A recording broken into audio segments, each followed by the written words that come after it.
all the sages of every tradition of spiritual realization agree that our true nature is luminous, love-ful, joyous, blissful, eternal, non-local presence. That's what we are. There's universal agreement among Buddhists, Hindus, Christian mystics, Jewish, Islamic, you name it. Alchemists, Hermetics, ancient Egyptians, Taoists, on and on.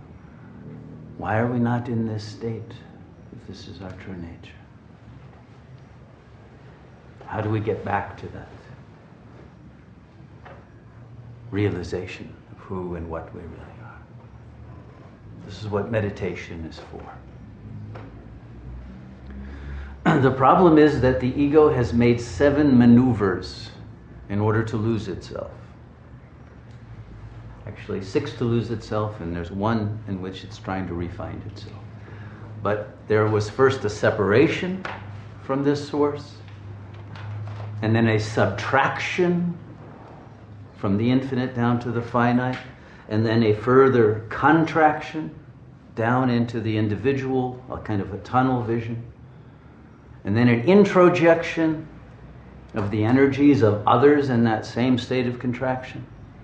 And then within that, a fantasy creation, the creation of a series of false views of reality, and then a projection of all of that falseness onto the world.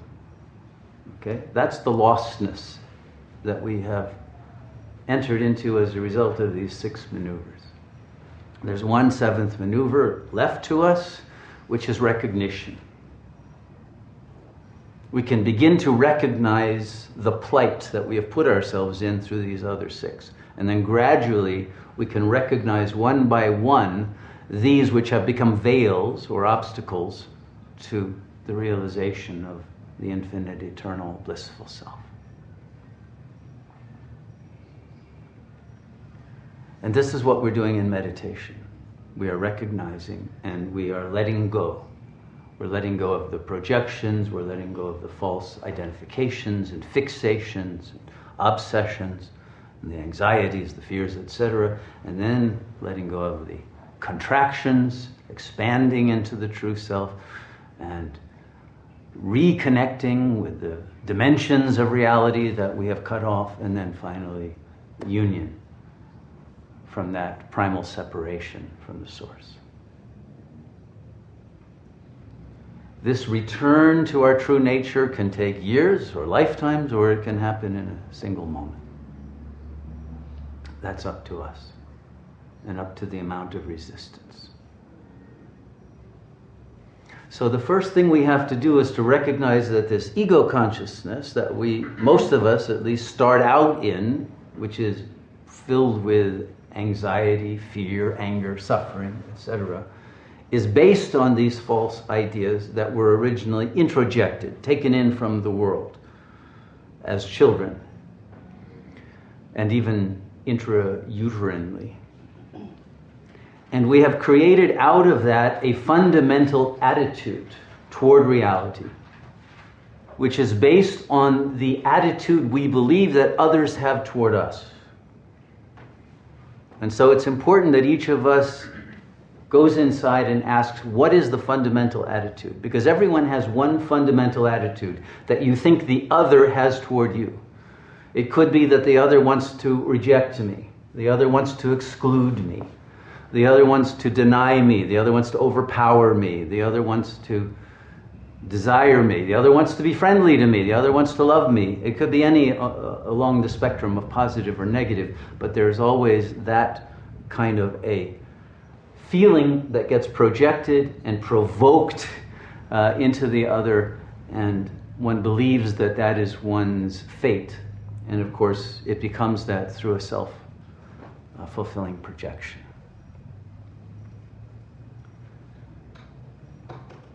And so we have to be willing to put that fantasy into parentheses. We have to be willing to say it may not be true. That's what we have to first question, that reality. And then we'll find that there are subsidiary projections, attitudes that we have that are based on beliefs about ourselves. All of them must be put into parentheses. The phenomenologists call this an epoche. You put that into this field of possibility that you can let go of, at least temporarily, and see what life is like without that, and begin to have that less contracted, less fearful, less anxious, whatever kind of a feeling state in the body. You let go of everything in order to be able to be at peace in the body.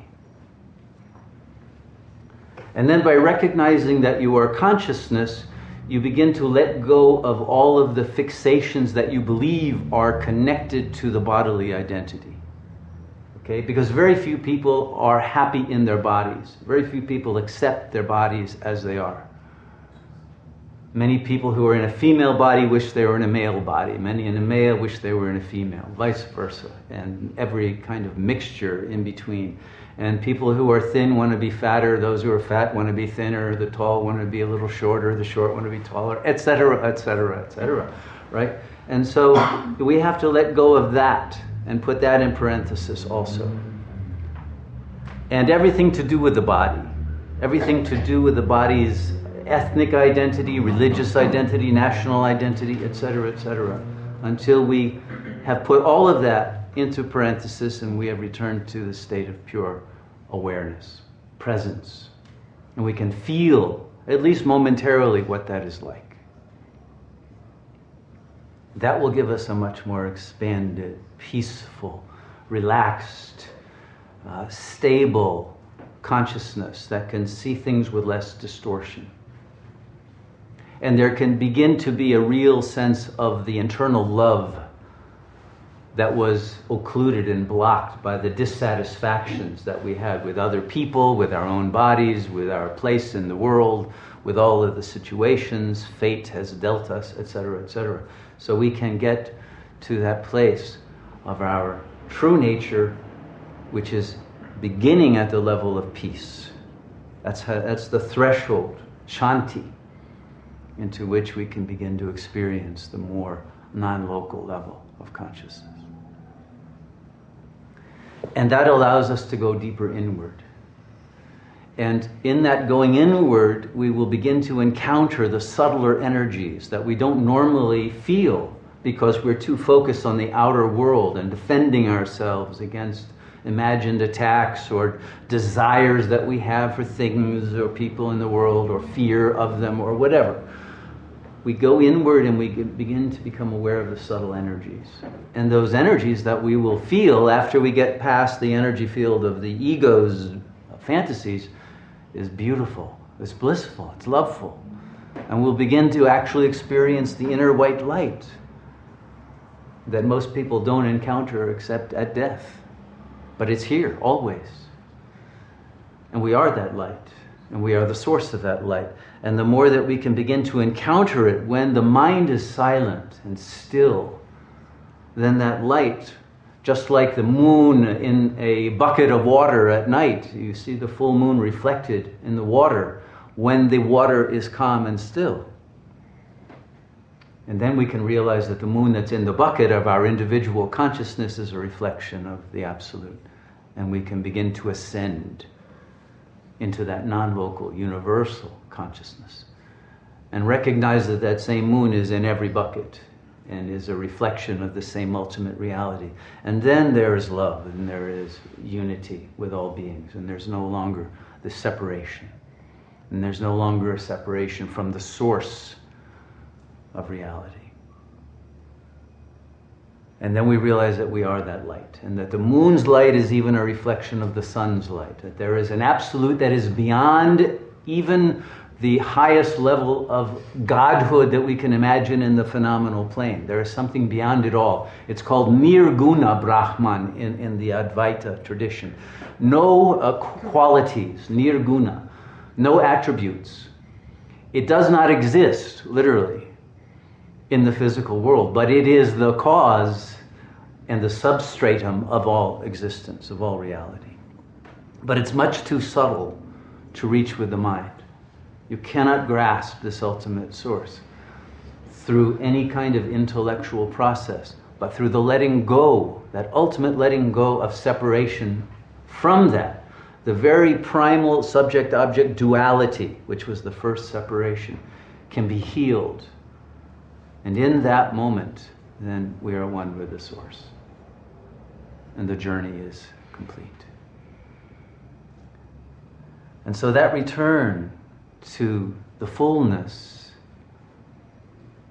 of the Absolute is our destiny and our reason for being here, and the solution to all the problems that we think we have in our lives. And once that is recognized and chosen, we become a vehicle of that energy, of the Absolute, that blissful, love-ful, unifying energy, as a gift into this world. And that energy lives us. We are no longer lived by the fantasies at the unconscious ego level, but now by the will of the Supreme Being. And everything is resolved in that moment of reunion.